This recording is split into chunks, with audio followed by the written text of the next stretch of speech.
again and again. These girls might be 10s, but I recommend chasing the bag. Keep what you had and always keep it wild king. Yeah. What's up, everybody?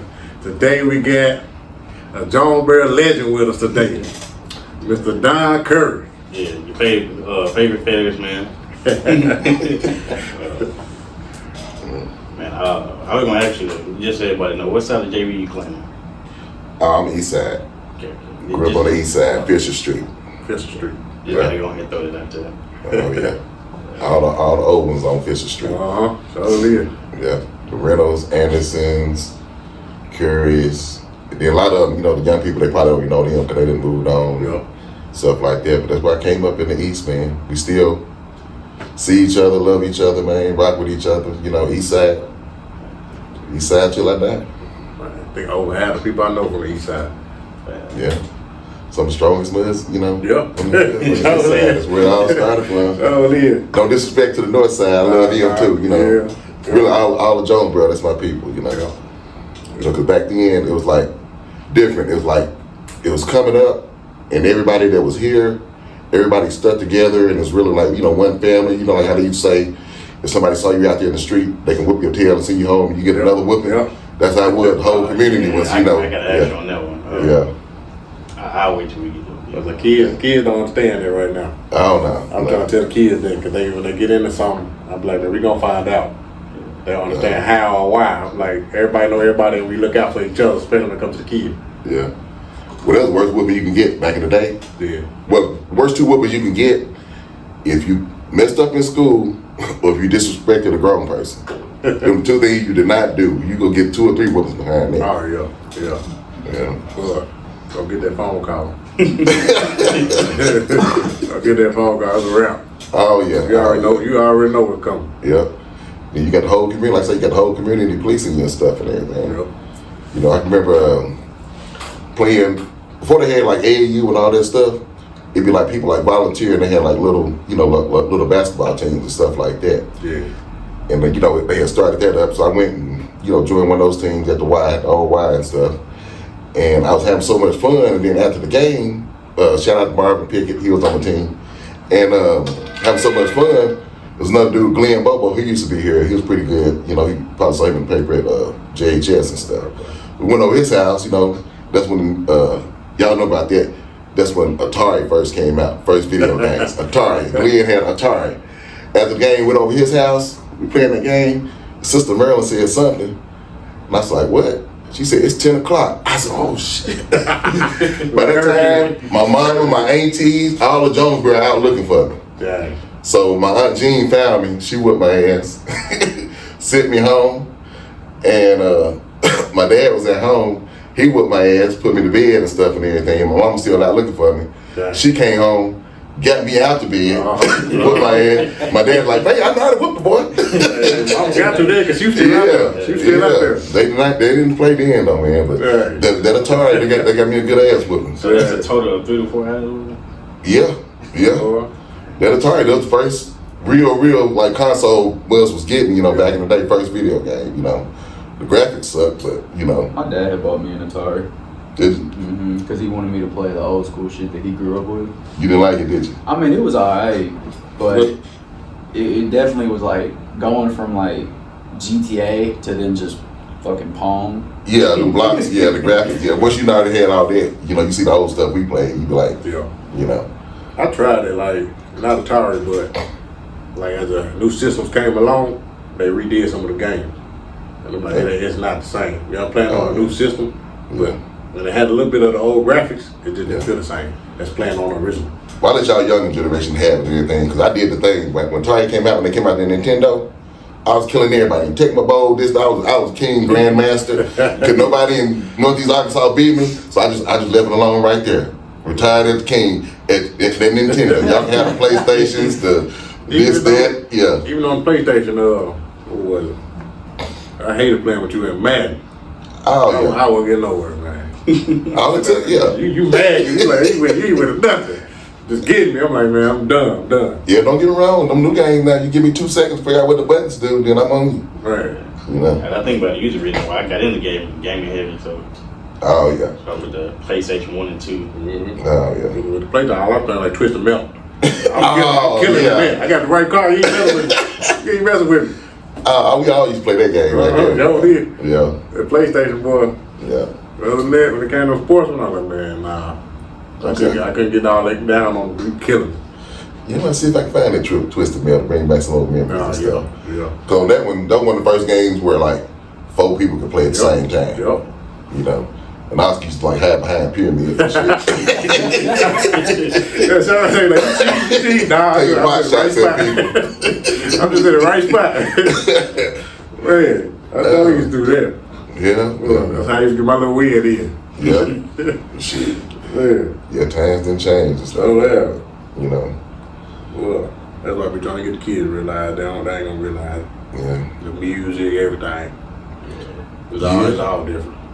Yeah, it sure is. Like I say, I'm finna turn 53 and stuff and everything, and I'm probably gonna be single till I die, cause like I say, everything done changed and stuff. Nobody don't want no good man no more. They just, you know, out here and, you know, trying to be sassy. The one guy almost broke her neck being sassy, you know, all that shit. But, you know, like I say, if the right one come along, you know, that's straight. But until then, like I say, I done lived enough. I can see where stuff going when I meet a person within the first few minutes. And see, that ain't gonna go nowhere, so I ain't even gonna waste my time with it. So, you know, and then once you be by yourself for a certain time, you know, period of time, you get used to it and you comfortable with it and all that stuff, and you can let nobody interrupt your peace, you know. So, you know, you just live, live and learn, live and learn. I know, I've seen some of your dating experiences. Uh-oh. I kind of want to ask you about the little stalker situation. Oh, Lord, which one? That's what happened when you didn't do it, though. That's what happened when you didn't do it. You gonna get some of that behind. You gonna get some of that behind. It hit me low. I think I know which one you talking about, though. I ain't gonna say a name out loud, man. I think, but like I say, it's again, like, people don't want no good dude. It's like, you good, you there, you this, that, you know, you good with the kids, you know, they know you everything. They're like, yeah, you good with kids, you're a good provider, you good this, good that, and all that stuff. But they don't. A lot of them blame it on what I'm used to dealing with, bad dudes or bad this. But I didn't do that to you, so you can't hold me accountable for that. Nope. And they can say, dude, add up on every scale and everything, but they still don't do right. They still gonna do some other shit and all that stuff and everything. And then, you know, they can't handle it when you don't want to deal with it no more. You know, I'm treating you right and everything. All you gotta do is treat me right in return. You can't, so you can't blame me for, you know, not wanting to be a part of, walk on out and everything. But wrong, they ain't let you walk out. Nah. That's where the stalker come into. Motherfucker gonna do everything in the world but act right and just think you can't break up with them. Space? What you talking about space? You got COVID, nigga? You trying to social distance? No. I need some space from you, sure. Yeah. But they don't understand that. They think, well, this just me, you gotta accept it. Well, if I don't, then, we just gotta go our separate ways. Yeah. But they just figure they just give somebody and refuse to let them break up with them. No. It's that you got the ones that, like, they ended up breaking it off when it's still on them. Yeah. But to them, it's on you. Yeah. I'm like, nah, I'm not like the last ones. and then a lot of people, like, they want the toxic stuff after you break up. Yeah. Like, nah, that ain't me. Yeah. I wasn't toxic while we was together. I ain't gonna be toxic when we break up. Exactly. If being toxic when we break up lets you know that I loved you or whatever, you probably know that we was together. I was already showing it to you. Yeah. I'm already showing it to you. You just can't accept it and feel the love because you always still on all that last stuff. Yeah. So you got that out there too. Yeah, because you went through enough and you finally got to a point where you mature enough and wise enough and you finally achieve your peace. You don't want nobody messing it up. Oh. You can come and bring to it, or we can. That's another thing too. People don't want to work together no more. Yeah. We both got to be happy. Yeah. We both got. Most people want somebody to.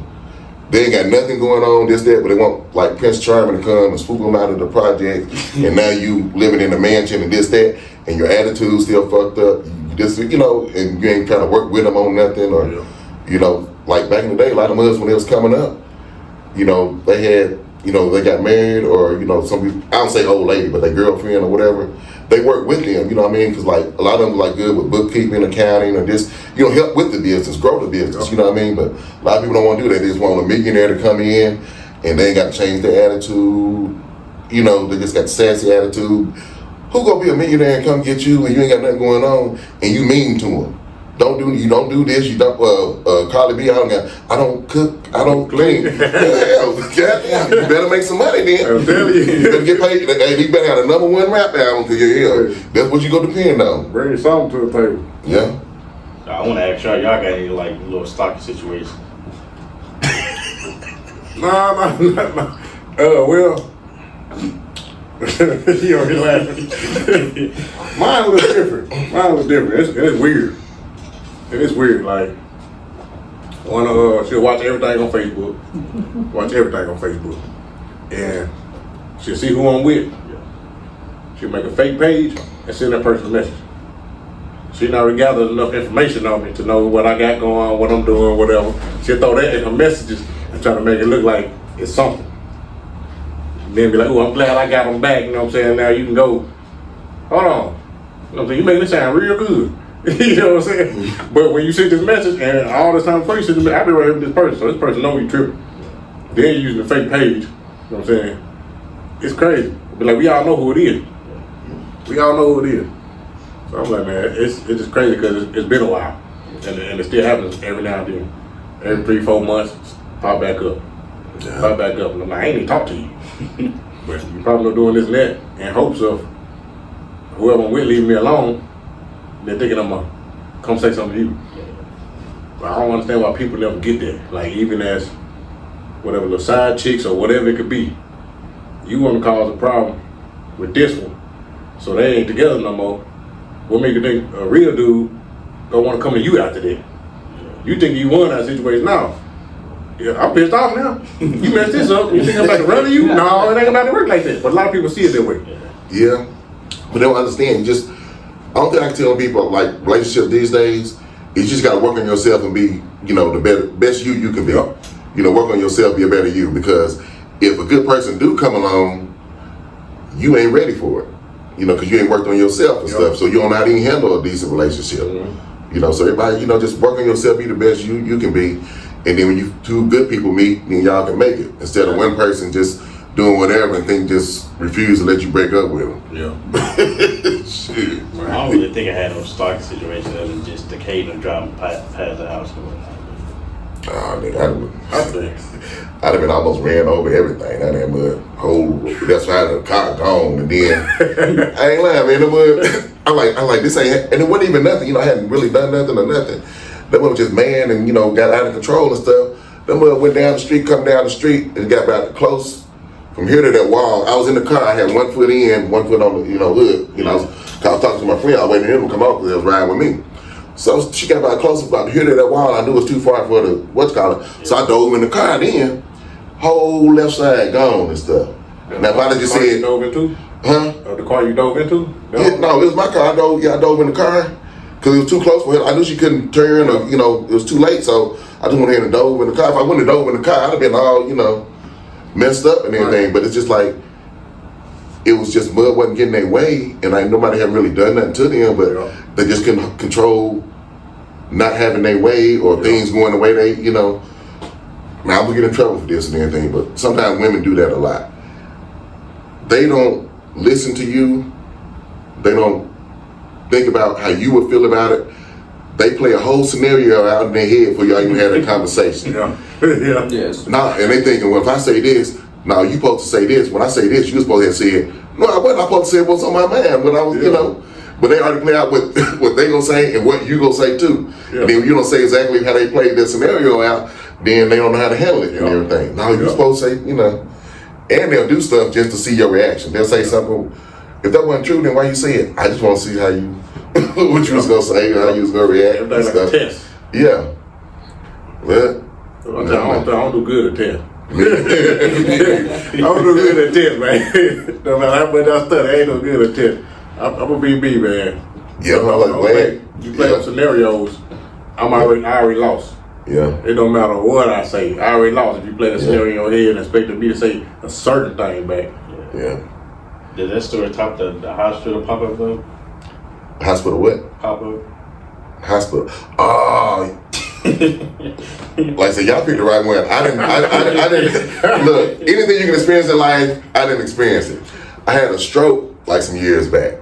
So I'm in the hospital can't move my left side, all that stuff and everything. And my cousin Walter, what up, Walt? He was in there. I'm glad he was in there visiting me and everything. Like this, like I said, that Stalker thing used to like it don't go away. Cause this like hadn't seen that mud, had blocked on everything. It's like 3-4 years later. So I'm in the hospital and had a stroke, can't move, half my body and stuff and everything. That motherfucker walked in there like wasn't nothing. Hey y'all, what the? And I'm thinking I can't move. And I'm looking at Walter like, man, you know what I'm saying? Do something. Yeah. But I'm saying, just out of the blue, I guess Mud heard I was in the hospital. But I said that was like hadn't even seen, talked to the Mud years or whatever, and Mud just pop up, Right. Or if there's like a funeral in that town. And she's like, well, Don was cool with him. I wonder if he gonna be at that funeral. Even shit like that. That shit like that drive me crazy. Like, that's somebody's funeral, goddamn. Now I can really go off on you right now, really. Yeah, the stalking don't stop, man. Cause like, especially if you be straight with somebody and you good and all that stuff and everything, and they know they messed up and everything, it could be 10, 15 years later. Cause I get people now, they hit me up and all that stuff and everything, and I ain't gonna mess with it because, that was in the past. You should have been straight in the past, you know what I mean? And you probably, the same way, With you being the oldest out of five siblings, Yeah. how's that pressure like? How's that being oldest?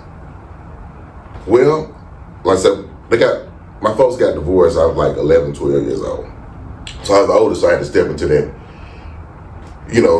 the father role, because my dad, he had moved to Minnesota with his brother and stuff and everything. So, being in charge, I probably took it a little too serious because, you know what I'm saying? I got to look out for everybody, this, that, and everything. So my mom, she had to work, she's a nurse and she don't work long hours and stuff. So I was in charge. I took it too serious sometimes because, I thought I had the right to whoop everybody's ass, this, that, like that. My sister petite and stuff and everything.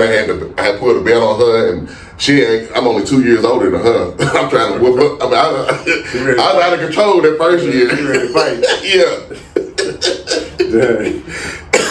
She grabbed, I pay him too. That's what Pam grabbed that belt.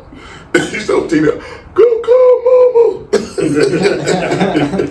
Yeah, I took it too serious at first year, but I settled into it. But it gets to a point where they're like, now I have to learn how to say no to people because when you're the oldest, it's like you feel it's your responsibility to take care of everybody and look out for everybody, and then that stems over to like they friends and this and that. So next thing you know, we already know how we grew up and everything. I didn't coach, I didn't mentor, so half the kids in Jonesboro, they know me, all that stuff. So you just, you get to, nurturing and a caring soul and you do all that stuff. But, then some people start expecting everything from you all the time. Like we do this or do that or family reunions, stuff like that. I wind up doing, majority of the stuff or even just visiting somebody. Or, Aunt Barb is too, Aunt Barb. I love her to death because my mom died. She stepped up and she was always there for me. Yeah. But she called me, I'm coming. And then she got to the point where she would call me if her friends needed something. Mm-hmm. What, girl? You moving? Your son's in it? Let me call my nephew. He'll move. So now I'm helping people move. I'm barbecuing for 2 or 3 households, and it's cool sometimes. But when you're doing it all the time and stuff, sometimes you gotta sneak away and get a moment to yourself, stuff. So it take a lot from you. Yeah. Time yourself to do. Yeah, so I used to get an Airbnb, go away for the weekend. Well, I'll stay out on the weekend. So what I used to do. I used to get a hotel room. If I didn't feel like driving, I get a hotel room. Yeah. What you doing? I'm having some peace. Why you texting me? I'm like, I'm having some peace. I ain't doing nothing but relaxing. Yeah. And like I said, we did a lot of traveling. Y'all did most of it stuff. That's all in 1 year. Went to Louisiana, South Carolina, Keith's wedding, Kansas City, Minnesota, Sherwood, Little Rock. I mean, that year I was just, I'm doing the same thing this year, Well, just travel, that's what I do, just travel, get away for a while, and, have fun. Hot boy summer. No drama, having fun. That's all I be needing sometimes, a little reset, man. Quiet time, something. Yeah. Somewhere for me to think or something. Yeah. Yeah, you gotta take some time. Well, especially like we said, like being the oldest, that's one thing I had to learn. I just recently learned that you do have to take some time for yourself and, you know, relax and, you know, get your stress meter back down, you know, and all that stuff. Yeah. Cause I had to ask you, because I know you've been older shaped who you is today, so I had to ask her. Say Yeah. what? That shaped him to who he is today. Oh yeah. Yeah, being, you know, you always got to be responsible. You always got, you know, all that stuff and everything. So, you know, but like I say now, like, you know, y'all grown, y'all doing y'all thing, you know, proud of y'all, you know, and stuff and everything. So, you know, just all the stuff I used to do, you know, getting back, you know, into a little bit of that. Because, like I said, y'all picked the right one because I done everything. I was in the singing group one time, used to do stand-up comedy. I remember we went to a comedy show before. Yeah, and I recently started doing that, like right before the pandemic, I had started doing that. Yeah. You know, getting back doing the comedy thing and stuff like that. And then the pandemic hit, so then that kind of, you know. But like I said, I just started getting back, you know, dabbling and, you know. Did a little acting there too, didn't you? Huh? Did a little acting there too, didn't you? Yeah.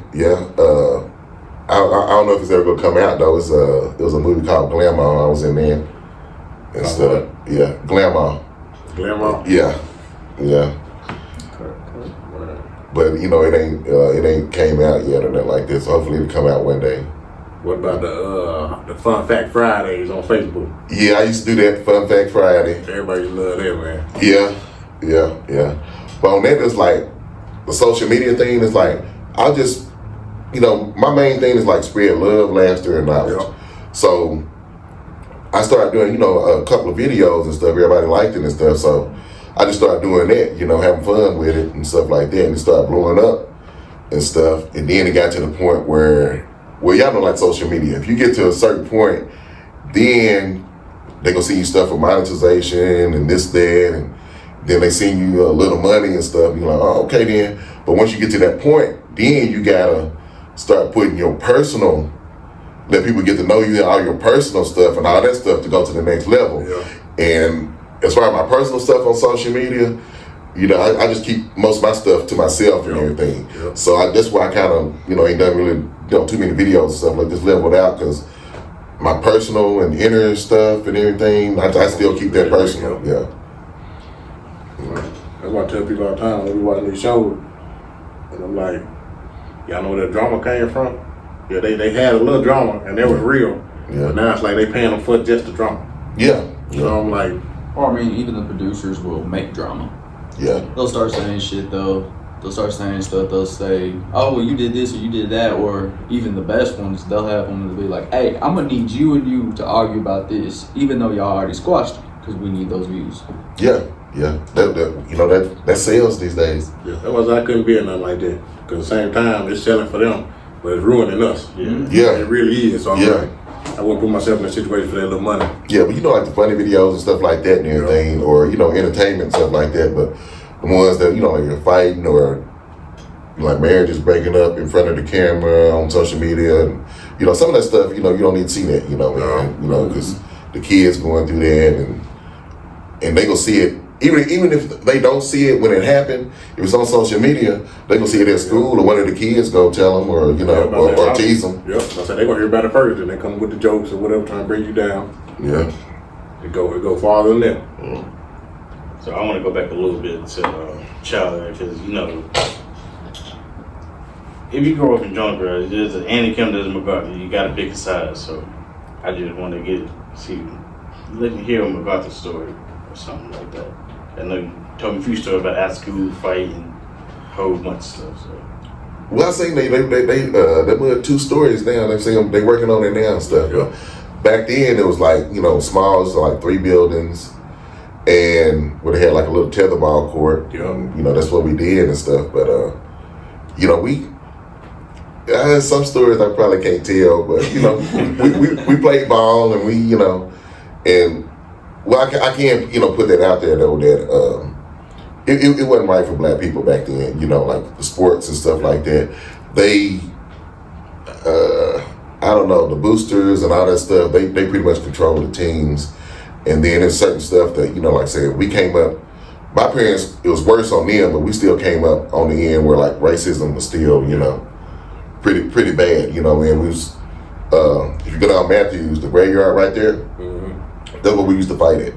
you have after school fights and all that stuff. It used to be a brick wall that went all the way down there, and you couldn't see on the other side of it. There's one by St. Bernard. Yeah, one by St. Bernard. So that's where we had all the fights at. After school, meet me in the graveyard. You know what I mean?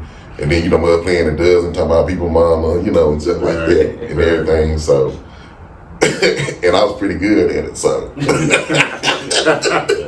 you know what I mean? So I had some fights in the graveyard. And then, like I say, racism was pretty bad back then. It's still bad, and stuff. Cause that was what everybody was tripping. Like, Don went to jail. And what happened was, my aunt's neighbor, her son. I saw some kids at Sonic. I was leaving the store. I saw some kids say, "Hey," they called his name, and I was just, I just looked up. Oh, that is him. And I saw the police behind him. So I was like, let me follow him, make sure he all right. You know what I mean? I know they're gonna put him over. Yeah. And what even half a block, they pulled him over, so I recorded and I called my aunt, told her, tell her neighbor they got a son pulled over. And, so I was recording, make sure he was all right. And then this one officer, he pulled up to the scene. He was like, out of control, just yelling this, that, all that stuff. And I never even, a lot of people never even got close, His aunt and mom asked what was going on. Yeah. But a lot of people didn't get close, and then he just went crazy, and he just got a whole bunch of handcuffs and just came back there and just handcuffed everybody on the street, and stuff like that and everything. Which I wouldn't have went to jail, but when he handcuffed me, then I let him have it. I was like, the law, you just do what the fuck you want to do. We ain't even close to the damn thing, So, being here, you going to jail. You know what I'm saying? But I do it again, so I make sure, he was all right, because I knew they were going to stop him, But that's something that we probably need to, get together and start addressing that and everything, foul complaints and the ones that get out of control. Because, it was the one officer, he was the one that was out of control, but all the other ones was just standing there putting their head down, letting them do it, and they knew he was wrong. Yeah. That's where the problem started, too, because they throw their head down, like, go ahead. We already know you about to do it. But that's the thing that's destroying the relationship between the police and the community and all that stuff. Those one bad apples, you know what I'm saying? If you don't address them and get them under control, that's just the incidents right there. Those people that have nothing to do with nothing, coming down the street, and they got put in handcuffs, they didn't know what the fuck going on. You know what I mean? So that's making them hate the police or bad, relationship with that stuff. So, on everything, just start taking accountability, and the ones that, when they wrong, you know what I mean? But like I said, they sweep it under the rug a lot. I feel like in that situation, everybody knew he was wrong. Because when we called the check, what's going on? They was like, it was just a situation with another officer, and we already know, so they did a call back a little bit. So I'm like, I can tell from talking to them, they know what he was about. So I'm like, that ain't good either. Well, that's even the sheriff part. Like people know, but can't nobody do nothing and get nowhere about it. And that's probably, like you said, ain't nobody came together to try to fix that. Yeah, and even on, the law department, the sheriff part, they didn't like him. They knew he was doing, crazy shit and all that stuff. But, and even the sheriffs, deputies, they really don't get along with the police too well, because police, they let them, hotheads. Yeah. They don't get them under control and stuff and everything. That's like there's one police officer, he got like a DWI. They actually arrested him, but there's a lot of them that they don't arrest. They because they used to doing whatever they want to do with no accountability and stuff. But that's how society's getting. Even with relationships and all this stuff, nobody wants to take accountability for their actions. If I do something wrong, I try to live right and all that stuff, but ain't nobody perfect. If I do something wrong, I'm man enough to admit it and, hold myself accountable, and that's where you fix shit. Yeah. That play a big role right there. Yeah. I'll be first to me. If I know I did wrong, I'm going to say it. Yeah. And we can only fix it from there. Yeah. I don't want to go in circles about it or nothing, or I fix it and you forgive me and then we still going back and forth with it. No. Yeah, I don't even fight them battles no more. I feel like in a relationship, sometimes women, they'll do that, man. You be trying to kill yourself. You already know the answer, for them to just fucking be honest. Yeah. Go on, say it.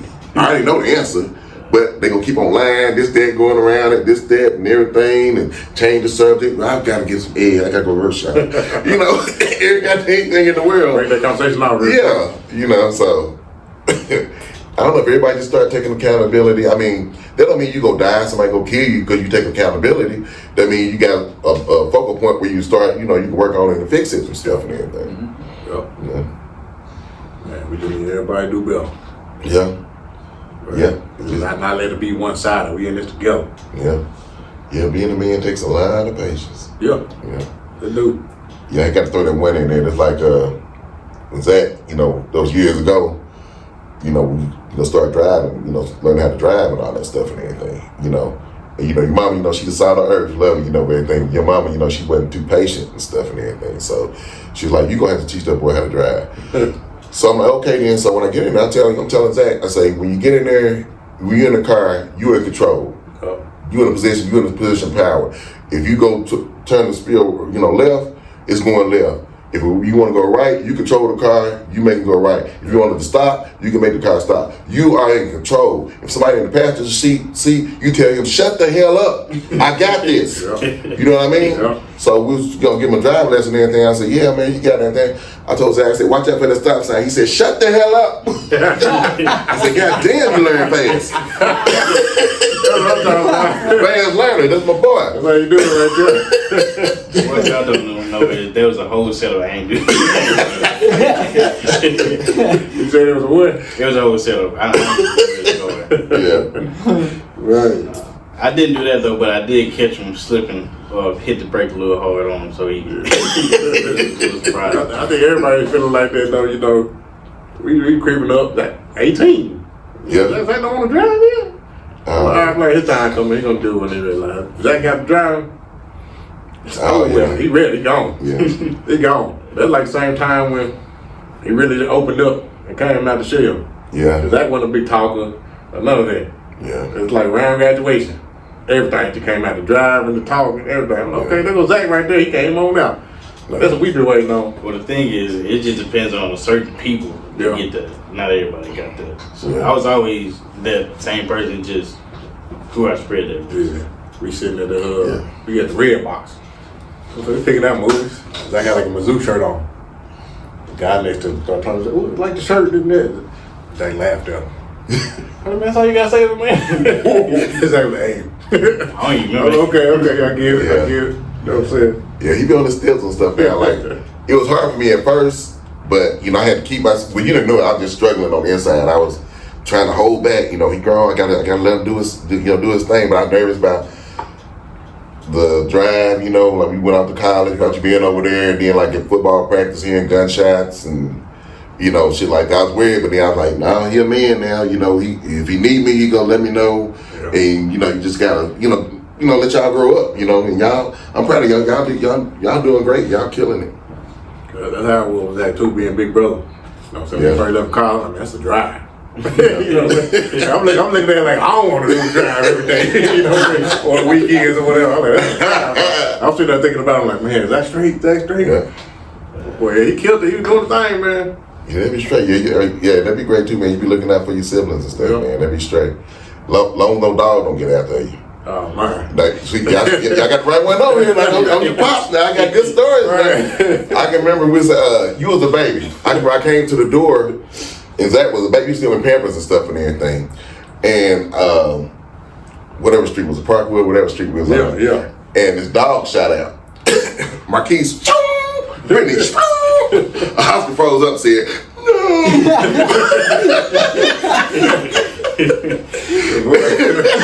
I learned after that, boy. I learned. That's why I was locked up. That's why I was the football can't run. I ain't play football for football. Yeah. I play football for everything else. Get my run on, everything. Yeah. I ain't play football for football. I had to get right on every other level. I don't know what it was feeling, but I think everybody got a dog story, so it probably not gonna be it's like the second or third one on this podcast, ain't it? Yep. Yeah, it probably put them on. Good boy. That was the beginning for me, and I was like, I can't do this no more. Let this happen no more. Everybody shooting out on me. Shoot, I was the biggest one too. I was like, man, time don't get my speed up. Yeah, that's all I was working on from there. Where was it, Zach, that we had the dog following us when we were in the car, and the dog was chasing us while we were still in the car? We were somewhere in the woods in Bono. Yeah. On some gravel road. Right. We just driving. We hear a bunch of bark. We hear like barking. So I'm like, Zach, speed up. We on a gravel fucking road, so we can't speed up. Next thing I know, I hear a dog. I'm like, if this motherfucker bites my fucking car, someone's not having a dog no more. This has been the last few weeks, huh? Yeah. Okay. Y'all follow me down there. Yeah, y'all left left behind it. Okay, yeah. I would drive local. Yeah, I remember that. Motherfucker almost jumped on the car because I saw him like, kind of like, you know how some dogs like they'll try to like get ready to jump, so they'll just hike their front 2 legs up. I see him out of the corner of the mirror just start doing that. I'm like, go, please go, please go. I can't afford this paint. I can't afford my paint to be scratched. But that point, we were already rolled the window up. That dog trained and could have jumped through the window. Yeah. I know everybody get these dogs now, but nobody train them anymore. And there's a lot of people get like dogs, pets, and all that stuff, and then, like say, they don't even give them to the Humane Society or like that. No. They just drive them out there in the middle of nowhere and drop them off. Yeah. That's how well now driving FedEx, man. I ain't gonna say I told you. But, Nah, I ain't think it's gonna be that bad, man. I got 120 stops. I got 100 stops. At least about 80 of them. It's one dog, if not 2-3 dogs. yeah. So I'm like, man, the people, what y'all do about dogs? Oh, we make sure we get every package delivered. I'm already on one then. That's As soon as I heard that, I'm already on one. Now, don't run with somebody like, man, write the code on the bottom. I'm like, say left.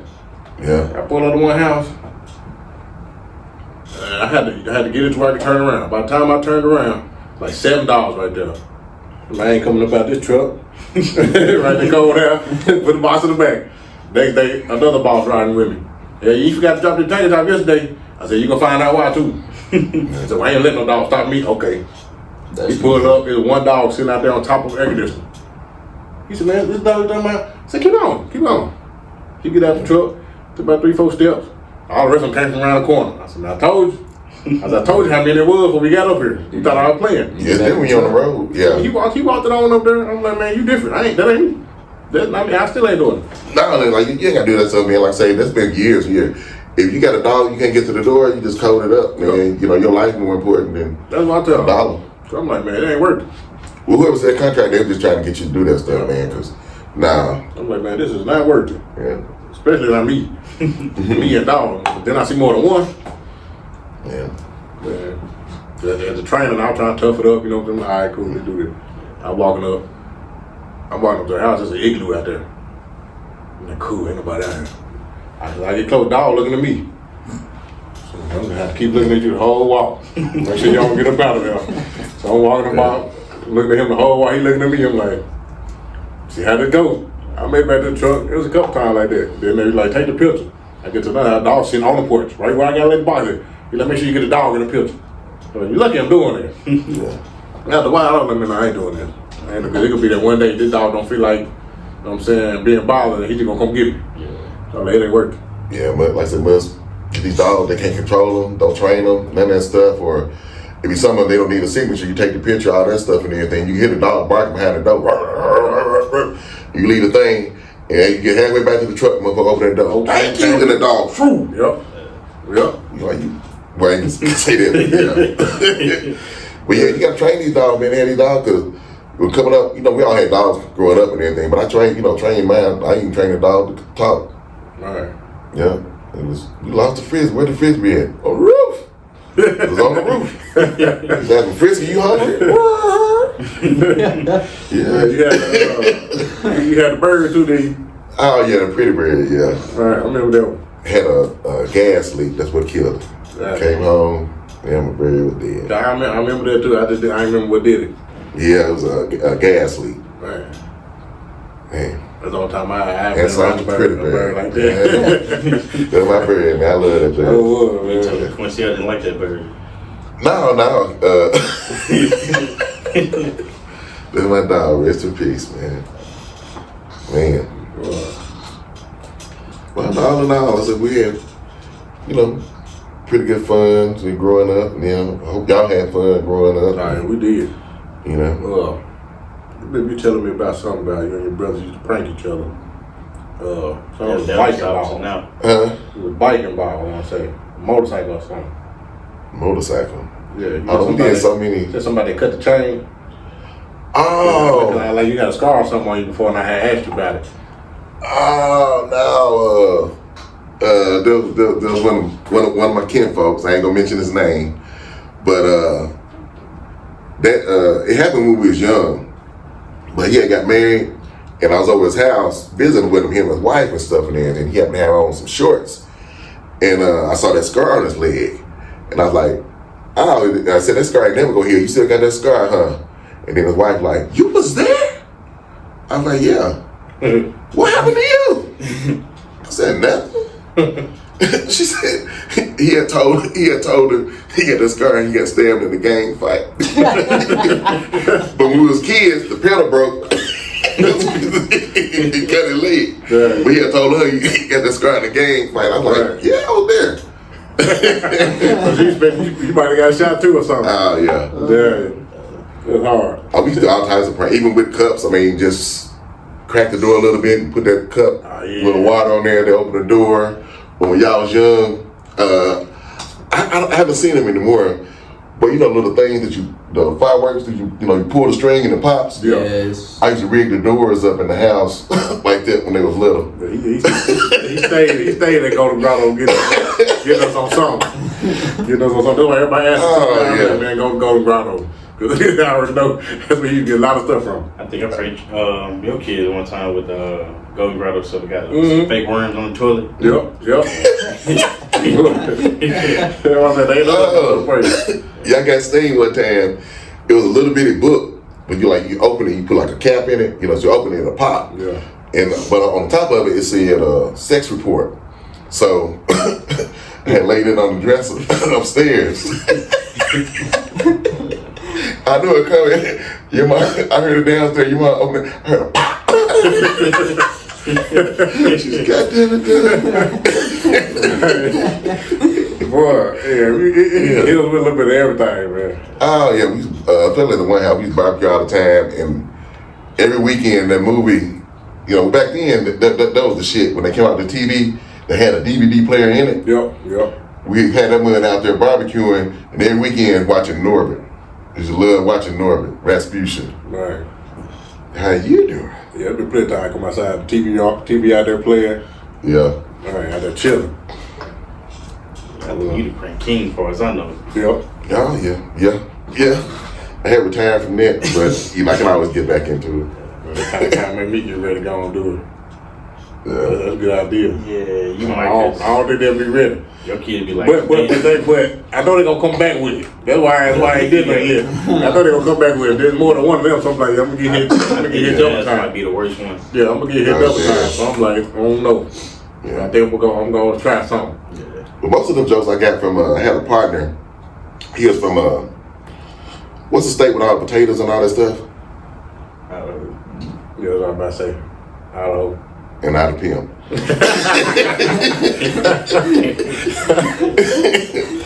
Right. Oh shit. Boy. Yeah. Oh boy.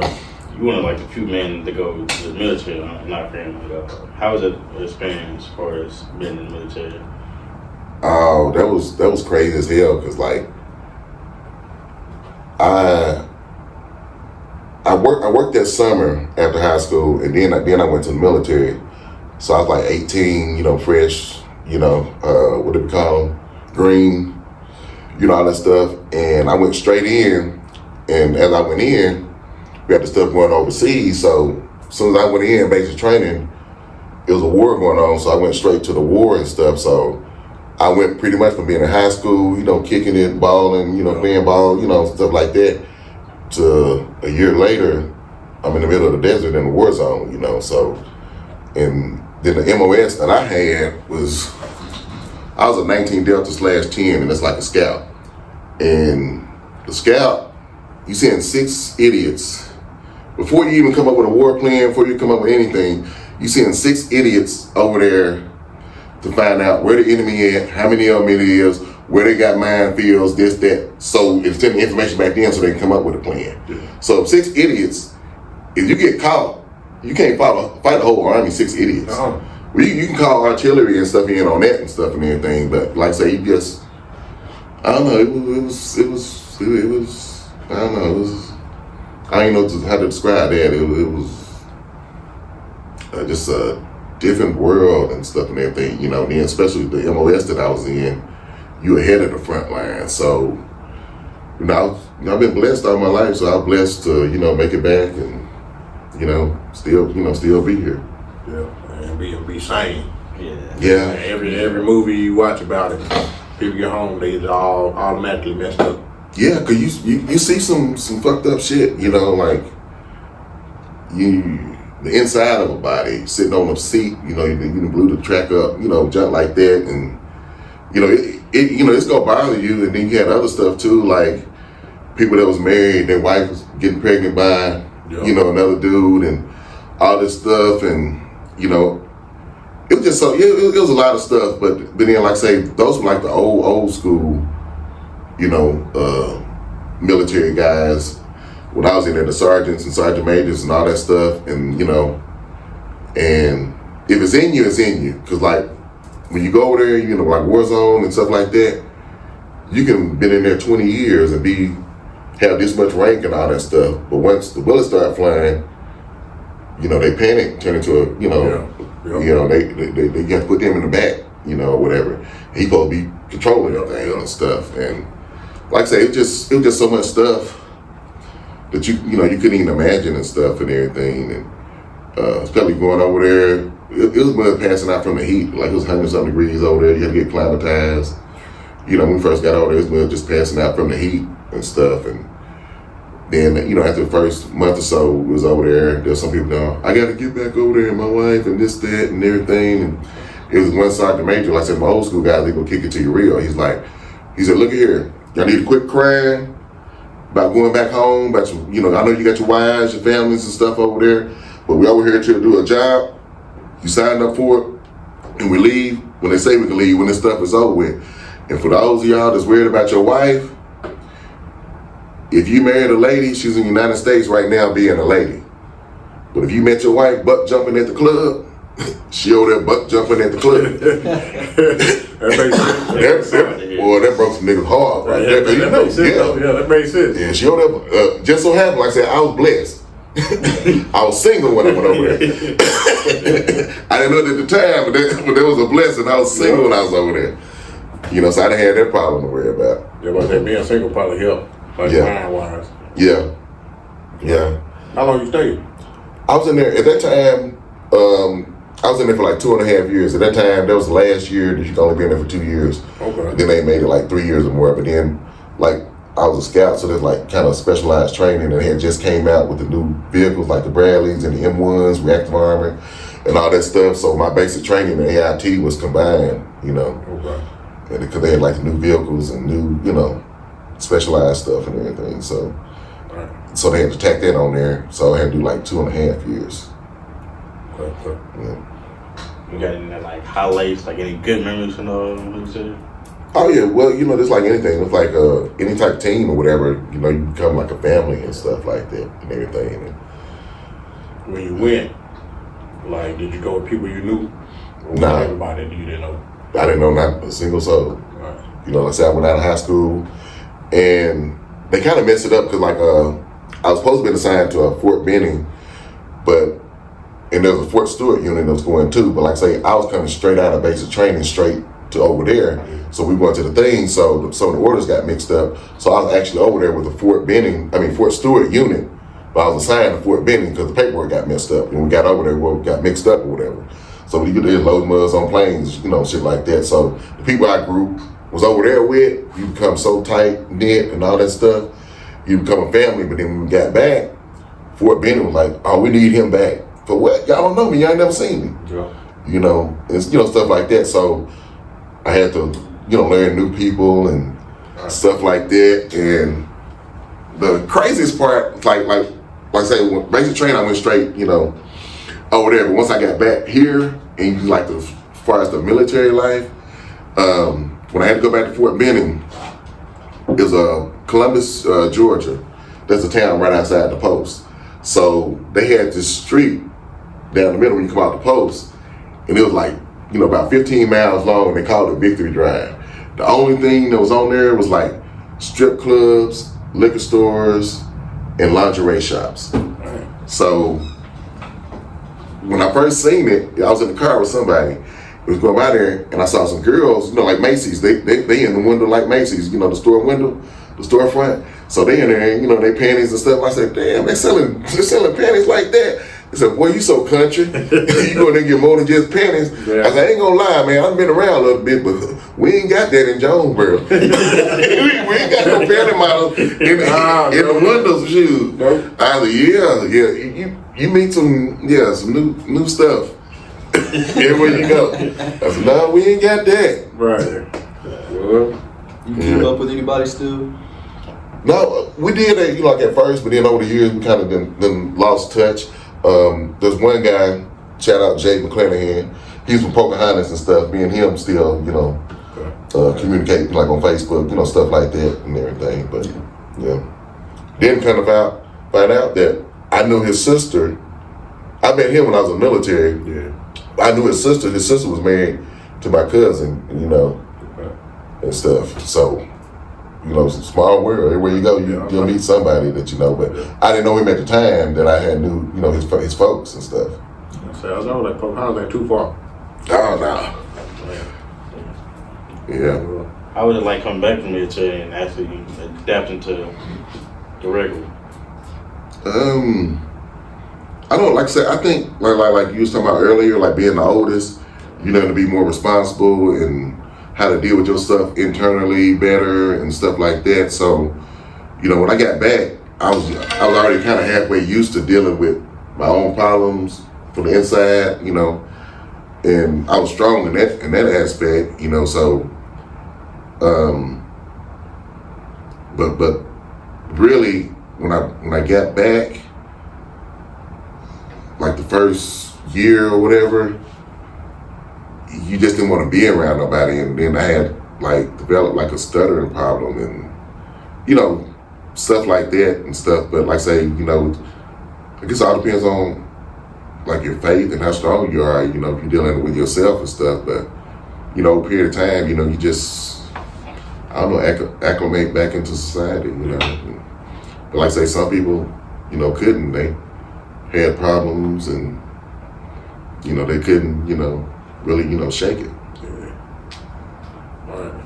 I'm gonna open a new can of worms since Freaknik can have a documentary coming out soon. You experienced a little bit of that. I want to know how was that? Well, Freaknik? Yeah. Was Freaknik everywhere? Was it?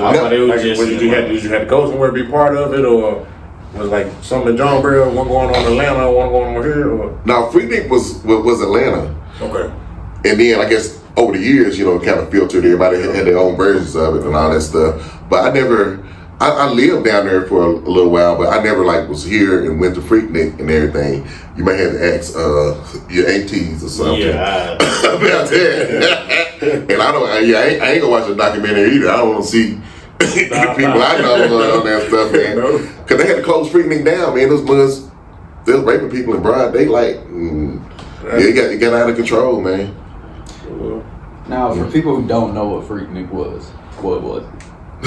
Freaknik, it was, how everybody goes, even old movies and stuff tell you about how people go for spring break on Fort Lauderdale, how they do all that stuff. And they got tired of them coming there and destroying their town, all that stuff. Freaknik was that in Atlanta times 10. Wow. It was just, what say the sideways, buck jumping? Yeah. A whole lot of buck jumping going on. A whole lot of buck jumping. It's probably some Freaknik babies out there. I bet it is. Yeah. I was told his origin from college kids who didn't go home on spring break. That's what I told you. Yeah, but then like I said, everybody started going down there. It just turned into the new Fort Lauderdale. I guess for black people, everybody's going down to Atlanta. In Atlanta, I'm telling you, Atlanta, especially back in the day, Atlanta was something else. It's it's going so fast, like a merry-go-round. So you can't be stagnant in Atlanta. You either got to come hard and get going or whatever. Either you gonna be on top or you gonna be on bottom. Ain't no middle. Yeah. You know what I mean? Ain't no middle. You gotta, be moving and get your hustle on and get, just get on down to it and stuff. Because I went down there, and that was we went down to Atlanta. It was a group of friends. All right, we started doing a boys trip, and we went down to Atlanta. So we downtown, and we go and see the Coca-Cola thing, all that stuff and everything. And there's one guy, because they selling stuff down there. They making T-shirts, they doing drawings, this, that, and all that stuff. But then the one guy at Hilton told me, "No, all these people homeless." All right. And I'm like, "Yeah, it's like thousands of mud, and they down there, they're homeless, but they do stuff. They'll, maybe like if they can hustle up some money or get some money or whatever, they'll get like some breath mints or candy or whatever, and then just like try to be like a bathroom attendant to get tips, just anything they can do and stuff." But then it kind of woke me up because I lived down there, and I didn't even notice it at the time. But like years later, when I went back, I'm thinking, damn, all these mud was homeless. Man, there's thousands of mud homeless down there. It is not no trees. It's like what you call a cobblestone. Yeah. Ain't no trees down there. There's a few benches and stuff like that. But then the police be, kicking them out the benches and stuff. I mean, like ain't nowhere to sleep for them muds down there. And it's just and it shows you like you there, you kicking it, you living life, enjoying life and stuff and everything. But it's muds right beside you that's going through it. You know what I mean? Yeah. You don't even notice it. Don't want to say you don't know what somebody going through. You just think dude finna sell these pictures or these printouts or whatever and go home. But no, he got to live down there. He ain't got no home to go to. So it was eye awakening for me because when I was down there, we were just partying, kicking it, and I was just oblivious to it.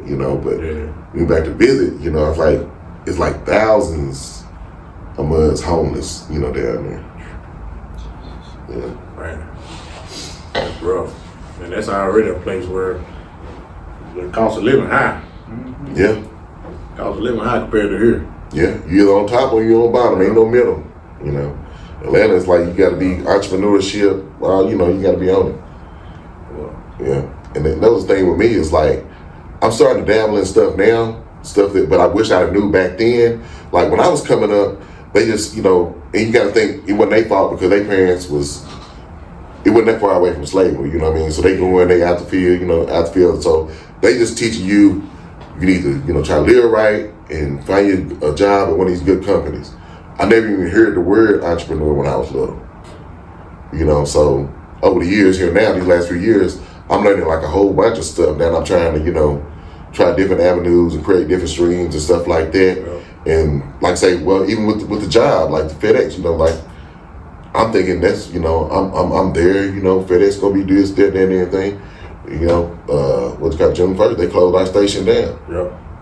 yeah. So ain't nothing ever, guaranteed. You still gotta stay on your toes and try to create different streams and be open to everything. And, I'm trying to, do the real estate thing now, so like you can go on, certain stuff, and, research stuff and everything. And like, I'm just now getting it. I wish I knew it, in the past, but like I said, I just got my deed on, I guess my first, piece of land, about a week or so ago, but I'm trying to keep going on that. But if I'd have knew back then, when I was younger, because like I say, we really didn't have no head start, like stuff handed down to us or this, that, or whatever, you know what I mean? Or, because just like now, everybody's mama and grandma house is sold or gone, or either the city got it or this, that. It wasn't passed on, you know what I mean? Or, to give you a head start or jump, So, like we say, you have to get it out the mud. That's how mud start. You got to get it out the mud, because you ain't got nothing passed down to you. And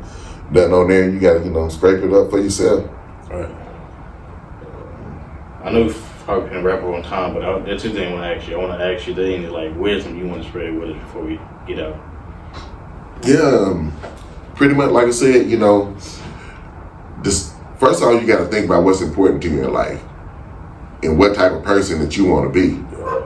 And then you come up with a plan on how to get there. You just can't think it and never put the action into it. So you actually got to come up with a plan and go to steps to achieve that. Just don't be stagnant in life and stuff. Because like with me, I was doing certain stuff and,